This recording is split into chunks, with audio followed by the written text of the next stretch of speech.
conto de fadas e um carpinteiro,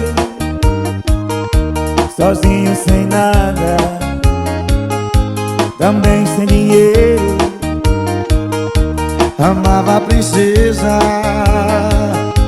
mais linda da terra, mas tinha certeza que nada era pra ela.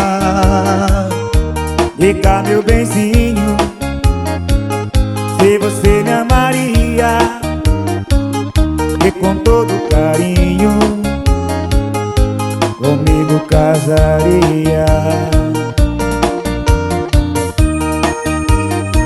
Isso é sucesso pro Brasil, o Imperador e Natanzinho. Natanzinho e o Imperador.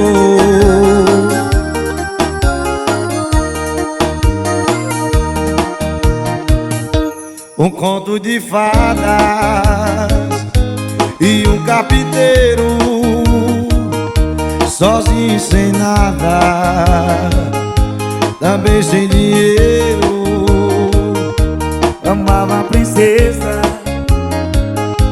mais linda da terra, mas tinha certeza que nada era pra ela. Diga, meu benzinho, e se você me amaria, e com todo carinho comigo casaria.